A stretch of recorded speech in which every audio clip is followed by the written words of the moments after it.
వాళ్ళు వద్దన్నారు, వీళ్ళు హిట్ కొట్టేశారు. ఒకసారి ఇది ఊహించుకోండి. బాహుబలి శివగామి రోల్లో సావిత్రి గారిని ఇమాజిన్ చేసుకోండి. పోకిరి ప్రకాష్ రాజ్ రోల్లో బ్రహ్మానందన్ ఊహించుకోండి. దంగల్ అమీర్ ఖాన్ ప్లేస్ లో సల్మాన్ ఖాన్ ఊహించుకోండి. Welcome to the film matters. Thank you for your love and support. 2024 లో నాకు సపోర్ట్ చేసినందుకు 2025 లో మీకోసం నా బెస్ట్ ఇవ్వడానికి నా బెస్ట్ ట్రై చేస్తాను. Let's get in to the video. Matter ఏంటంటే మన హీరోస్ రిజెక్ట్ చేసిన రోల్స్ ఏంటి, అవి ఎందుకు రిజెక్ట్ చేశారు, రిజెక్ట్ చేయడం వల్ల మంచి అయిందా లాస్ అయిందో చూద్దాం. మన లిస్ట్ లో పెద్ద పెద్ద యాక్టర్సే ఉన్నారు. మనకి బాలీవుడ్ కి అంత సంబంధాలు లేవు కాబట్టి ఇంకోసారి మనకి బాలీవుడ్ కి అంత సంబంధాలు లేవు కాబట్టి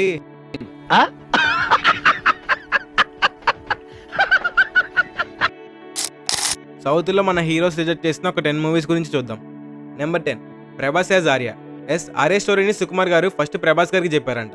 ప్రభాస్ గారు ఏవో కొన్ని రీజన్స్ వల్ల ఆర్య స్టోరీని సరదాగా సైడ్ చేశారు. ఆ స్క్రిప్ట్ నెక్స్ట్ బన్నీ దగ్గరికి వెళ్ళింది. ఇప్పుడు అల్లు అర్జున్ ఐకాన్ స్టార్ ఏమో కానీ ఆ స్టోరీ చెప్పేటప్పుడు బన్నీనే. సుకుమార్ రైటింగ్ బన్నీకి బాగా నచ్చి ఒక ఛాన్స్ ఇచ్చాడు. కొత్త కుర్రాడు ఎలా తీస్తాడో ఏమో అనుకున్న వాళ్ళందరికీ కొత్త కుర్రాడు చాలా బాగా తీశాడు అనిపించుకునేలా తీశారు. అల్లు అర్జున్ అండ్ సుకుమార్ సినిమా హిస్టరీలో ఆర్య అనేది ఒక డ్రీమ్. పుష్ప 2 అని ఎన్ని వచ్చినా Arya is Arya. First is first love అన్నట్లు ప్రభాస్ ని కాదనుకొని ఆర్య స్క్రిప్ట్ బన్నీకి రావడం అనేది ఒక మ్యాజిక్కే. అదే నా ప్రేమను ఫీల్ అయ్యారో లేదో కనుక్కుందామని. నెంబర్ 9 మమ్ముట్టి ఫర్ దృశ్యం. తెలుగు దృశ్యం అంటే వెంకటేశ్వర అని తెలుసు, కానీ దృశ్యం original story Malayalam movie దృశ్యంది.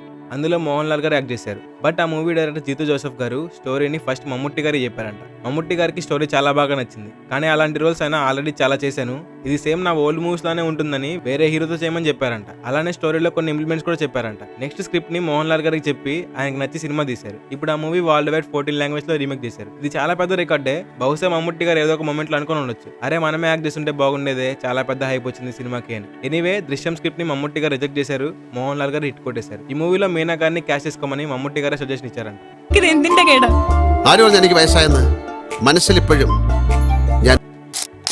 Number 8 Singam for Vijay. Singam 1 hit, Singam 2 పెద్ద హిట్, సింగం 3 ఇంకా పెద్ద హిట్. ఒక లడ్డు కావాలని ఆయన ఒక లడ్డు వెనకాల ఇంకా ఎక్స్ట్రా లడ్డూలు ఉన్నాయని విజయ్ గస్ చేసి ఉన్నాడు. లేకుంటే సింగం రోల్ ఎలా మిస్ చేసుకుంటారు చెప్పండి.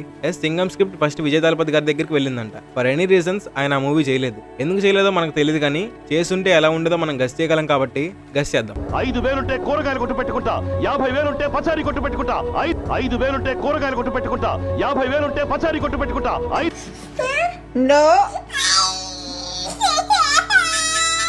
మేబీ సూర్య అనకు సెట్ అయినంత పర్ఫెక్ట్ గా సెట్ అవ్వకపోవచ్చు, కానీ మంచిగానే ఉండేది విజయ్ యాక్ట్ చేస్తుంటే. బట్ ఎనీహౌ సింగం అంటే సూర్య, సూర్య అంటే సింగం. ఇది నీ కంట్రోల్లో ఉన్న one of the police station. ఇది నా కంట్రోల్లో ఉన్న one and only police station. Number 7 Surya for Magadheera. ఏంది బ్రో నువ్వు మాట్లాడేది? సూర్య రాజమౌళి ఛాన్స్ ని టర్న్ డౌన్ చేశాడా? సూర్య రాజమౌళి గారి మూవీని వద్దు అనుకున్నారు. అదే మూవీ అంటే మగధీర.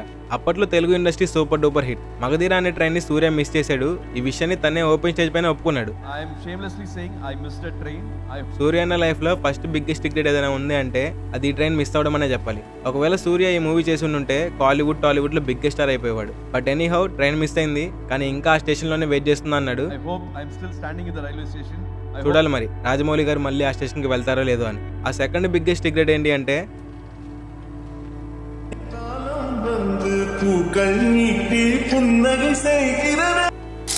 Number 6 Samantha for Dasara. దసరా ఒక మంచి మూవీ, చాలా మంచి కంటెంట్ ఉన్న సినిమా. యాక్టర్స్ యాక్టింగ్ తో ఇచ్చి పడేసిన సినిమా. నాని అండ్ కీర్తి సురేష్ అయితే లైఫ్ పెట్టేసి యాక్ట్ చేశారు. ఇదంతా ఓకే, బట్ వేరీ సమంత అంటే అక్కడికే వస్తున్నా. ఇందులో సమంత గారిని క్యాష్ చేయాలని మూవీ టీం అనుకున్నారు. ఏ రోల్ అంటే ఒక స్పెషల్ క్యామియో రోల్ అంట. కీర్తి సురేష్ రోల్ అయితే కాదు. అయితే సమంత గారి డేస్ క్లాస్ అవడం వల్ల నో చెప్పారు. సో మూవీ టీం ఆ స్పెషల్ రోల్ లేకుండానే ముందుకెళ్ళిపోయారు. మేబీ సమంత ఓకే చెప్పి యాక్ట్ చేసి ఉంటే స్టోరీ వేరేలా ఉండేది. అండ్ నాని, సమంత, కీర్తి సురేష్ ఈ ముగ్గురు యాక్టింగ్ కలిసి కనబడి ఉంటే దసరాకి రావాల్సిన దానికన్నా ఇంకా ఎక్కువ కలెక్షన్స్ వచ్చేవి. ఒక్కొక్కనికి మొలదారం కింద గుడాలు రాల్తే. Number 5 Vijay Sethupathi for Indian 2. Indian 2లో ఏదో రోల్ కోసం విజయ్ సేతుపతి గారిని అడిగారంట, కానీ విజయ్ గారు బిజీ షెడ్యూల్ వలన డేట్స్ ఇవ్వలేకపోయారు. మూవీ టీం వేరే యాక్టర్తో మూవ్ ఆన్ అయిపోయారు. అలా వచ్చిన రిజల్ట్ ఏంటో మనందరికీ బాగా తెలుసు. దీన్ని బట్టి మనకి ఏమర్థమవుతుందంటే సమ్ టైమ్స్ నో చెప్పడం కూడా మంచిదే. సో కొన్నిసార్లు పట్టుకోవటం కంటే వదిలేయటమే correct. Number 4 Allu Arjun for Arjun Reddy. ఏంటి బ్రో అర్జున్ అనే నేమ్ మ్యాచ్ అయిందని అర్జున్ రెడ్డి అల్లు అర్జున్కి చెప్పారంటావా అని అనుకోకండి. ఒకసారి చూడండి. అల్లు అర్జున్ సందీప్ రెడ్డి వంగ అర్జున్ రెడ్డి స్టోరీ రాసిందే బన్నీ కోసం. బన్నీని మైండ్లో పెట్టుకొని రాసుకున్నాడు. అంటే he know what is character capable of and who can carry that character to peaks. అలా సందీప్ రెడ్డి వంగ అర్జున్ రెడ్డి స్టోరీతో బన్నీని కలుద్దాం అనుకుంటే కొన్ని రీజన్స్ వల్ల కుదరలేదు. 6 years తర్వాత ఆ స్టోరీని విజయ్ దగ్గరికి వెళ్ళింది.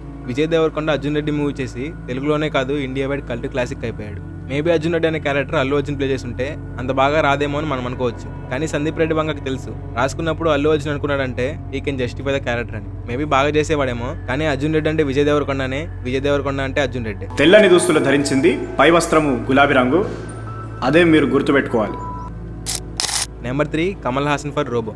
నీకు నాకు మనందరికీ బెస్ట్ ఫ్యాంటసీ మూవీ అంటే రోబోనే. రోబో మూవీ పెద్ద హిట్ అవడానికి మెయిన్ రీజన్ ఏంటి అని అడిగితే శంకర్ సార్స్ మ్యాజిక్. ఆయన ఆలోచనలు స్క్రీన్ పైన చూపిస్తే ఎలా ఉంటుందో చూపించి ఇండియానే కాదు వరల్డ్ వైడ్ పిచ్చెక్కించేశాడు. అలాంటి మూవీలో రజనీకాంత్ గారు యాక్ట్ చేయడం అంటే అదొక ప్లస్. రోబో క్యారెక్టర్తో మ్యానరిజం చేయించడం అంటే అది. రజనీ సార్ మ్యానరిజం అంటే peaks. So Robo movie script first Kamal Haasan గారి దగ్గరికి వెళ్ళిందంట. ఆయన దీన్ని ఏవో రీజన్స్ తో రిజెక్ట్ చేశారు. మేబీ ఒక రోబోలో యాక్ట్ చేసే మూవీలో యాక్టింగ్ స్కోప్ ఉండదు అని అనుకున్నారేమో. He said no next it went to Thalaivar. Rajini sir act చేస్తారు ఓకే, కానీ ఆయన మ్యానరిజమే సినిమాని ముందుకు తీసుకెళ్ళింది. ఐ థింక్ రోబో రోల్ లో రజనీ సార్ని తప్ప వేరే హీరోని ఇమాజిన్ చేసుకోలేము. Get ready, folks. Number 2 Vikram for Vikram.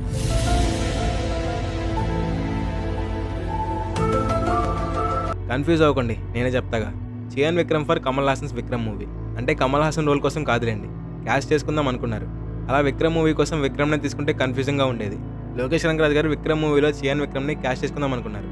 Kamal Haasan గారు కూడా చియాన్ విక్రమ్ గారిని పర్సనల్గా రిక్వెస్ట్ చేశారు. But Chiyaan Vikram said no. ఎందుకు ఏ రోల్ అయ్యాది అంటే